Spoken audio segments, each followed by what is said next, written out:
రాబోయి చందమామ. ఖచ్చితంగా నువ్వు ఆ చంద్రిక వాళ్ళ ఇంటికే వెళ్ళుంటావు. నేనేం వెళ్ళలేదు. అయినా అలా వెళ్లేదాన్ని అయితే మీతో కలిసి ఎందుకు వస్తాను చెప్పండి? ఒసేయ్, నీ ఓవర్ యాక్షన్ నా దగ్గర చూపించుకు, అర్థమైందా? నేను నీకు ఎంత హెల్ప్ చేసినా నువ్వు మాత్రం ఆ చంద్రికకే ఫేవర్ అన్న విషయం నాకు బాగా తెలుసు. ఎంత మాట అన్నారు మేడం? మీ ఉప్పు పప్పు తింటూ నేను ఆ చంద్రికకి సహాయం చేస్తున్నానా? లాభం లేదు మేడం. మీరు ఈ మాట అన్నందుకైనా సరే మీరు వదిలేసిన స్లీపింగ్ పిల్స్ నేను మింగేసి చచ్చిపోతాను మేడం. కాకపోతే నా బాధల్లా ఒక్కటే మేడం, నేను గనక చచ్చిపోతే ఈ కూరగాయలన్నీ వేస్ట్ అయిపోతాయి మేడం. ఏంటది? కూరగాయలు ఎందుకు వేస్ట్ అవుతాయి? అదే మేడం, నేను చచ్చిపోతే మీకు వండి పెట్టే వాళ్ళు ఎవరున్నారు మేడం చెప్పండి? మనుషులున్నప్పుడు వాళ్ల వాల్యూ తెలీదు మేడం. మనుషులు దూరమైపోయిన తర్వాత అప్పుడు గానీ అర్థం కాదు. అయ్యో, నీరజ ఉంటే రోజూ నవనవలాడే కూరగాయలు తీసుకొచ్చేది, చక్కగా ఏది కావాలంటే అది చేసి పెట్టేది. అనవసరంగా అనుమానించి పోగొట్టుకున్నానే అని మీరే కుమిలిపోతారు. భరత్కి దూరమైన దానికంటే కూడా నన్ను దూరం చేసుకున్నందుకు మీరు ఎంతో బాధపడి పొరపాటున సూసైడ్ చేసుకుంటారు మేడం. అందుకే ఆలోచిస్తున్నాను మేడం.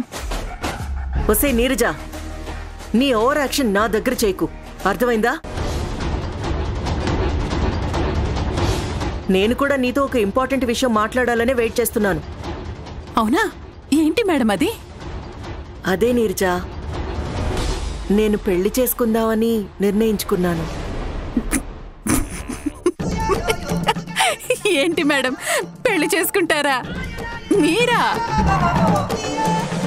మీకు చిన్న మెదడు చితికిపోయినట్టుంది. ఒక పక్క చీ థూ అని ఉమ్మేసి మళ్ళీ కనిపిస్తే చెప్పుతో కొడతానన్నట్టుగా అవమానించి పంపించాడు కదా భరత్ బాబు. మళ్ళీ మీరు అతన్ని పెళ్లి చేసుకోవాలని అనుకోవడం ఏంటండి? ఇంత జరిగినా మీకు బుద్ధి రాలేదేంటండి? ఒసేయ్, నేను పెళ్లి చేసుకోవాలనుకుంటుంది భరత్ని కాదు, వేరే వ్యక్తిని.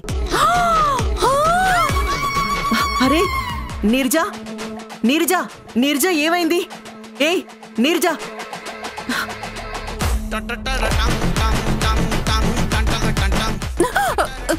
నీరజా, నీరజా ఏమైంది? మేడం, మీకు దండం పెడతాను మేడం.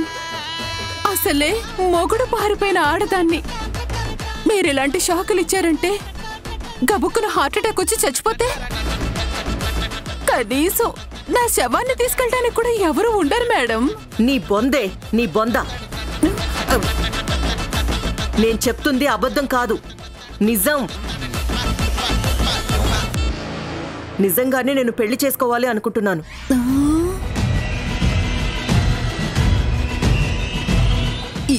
ఎవరిని మేడం? విజయ్ అని ఒక ఎన్ఆర్ఐ. తను నన్ను చాలా రోజుల నుంచి ఇష్టపడుతున్నాడు. నేను ఇన్ని రోజులు భరత్ కోసం ఎదురు చూసి చూసి విసిగిపోయాను. నేను ఎంత ప్రేమ చూపించినా భరత్ నా మీద ప్రేమ చూపించట్లేదు. నువ్వన్నట్టుగానే ఇంక నా వయసు మీద పడిపోతుంది. తర్వాత నాకంటూ తోడెవరూ ఉండరు కదా. అందుకే బాగా ఆలోచించి నిర్ణయం తీసుకొని పెళ్లి కూడా ఫిక్స్ చేసుకున్నాను.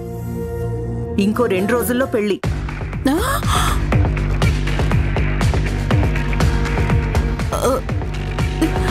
వామ్మో, ఏంటి మేడం ఇవాళ అసలు ఊహించని ట్విస్ట్లు ఇస్తున్నారు? సరే నీరజా, పద వెళ్దాం. ఎక్కడికి మేడం? చంద్రిక వాళ్ళింటికి.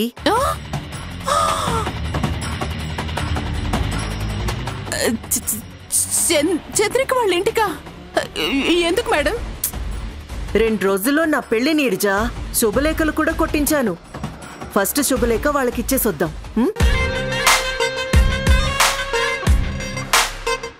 ఏంటి అప్పుడే మాట్లాడుకోవడం, పెళ్లి ఫిక్స్ చేసుకోవడం, శుభలేఖలు కొట్టించటం, అది 2 రోజుల్లో. ఏంటి మేడం ఇది? కళ నిజమా? నేను నమ్మలేను మేడం.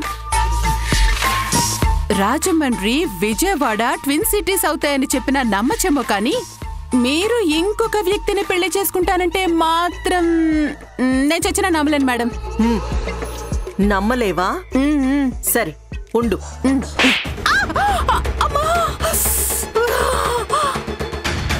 ఇప్పుడు నమ్ముతావా?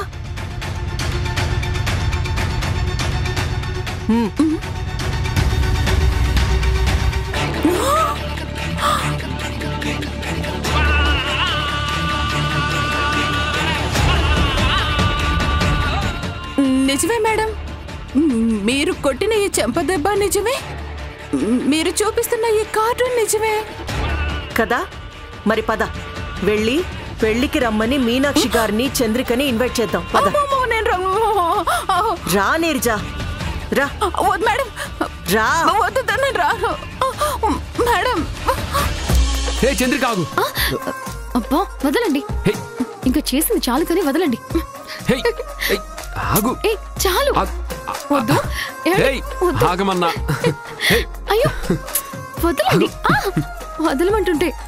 వదలండి, వదలండి.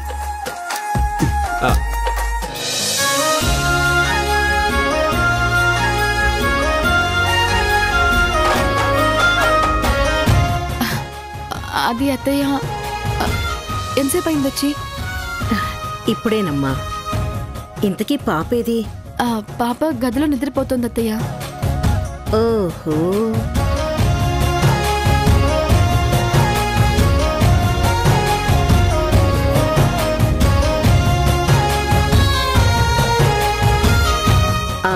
అన్నట్టు చెప్పడం మర్చిపోయాను. నేను బయటికెళ్ళి వస్తూ ఉంటే నీరజ కనిపించింది. నీరజ అంటే రుద్రాణి ఇక్కడే ఉంటుందా? ఇక్కడే ఉంటుంది. కాకపోతే మన మీద ఏవో ప్లాన్లు చేస్తుందని చెప్పి నీరజ చెప్పింది. ఇప్పుడు నీరజకు కూడా తెలియకుండా తనేదో సీక్రెట్ మెయింటైన్ చేస్తుంది. ఈసారి అది కనిపించిందంటే ప్రాణాలతో మాత్రం వదలనమ్మా. ఇన్ని రోజులు ఆడపిల్ల కదా అని జాలిపడి వదిలేశాను. ఈసారి మాత్రం అలాంటి అవకాశం ఇవ్వను. చూడు భరత్, ఆ రుద్రాణిని నమ్మటానికి వీల్లేదు. తను చాలా తెలివిగల మనిషి. ఎప్పుడు ఎటు నుంచి వచ్చి ఎలా అటాక్ చేస్తుందో ఎవ్వరికీ తెలీదు. ఎందుకైనా మంచిది, ఇక నుంచి మనందరి మధ్యన ఏ విషయం జరిగినా ఒకరికొకరని చెప్పుకోవాలి. చాలా క్రిస్టల్ క్లియర్గా ఉండాలి. ఏ చిన్న మిస్కమ్యూనికేషన్ జరిగినా రుద్రాణి మన మీద అటాక్ చేయడానికి సిద్ధంగా ఉంటుంది. అత్తయ్య గారు,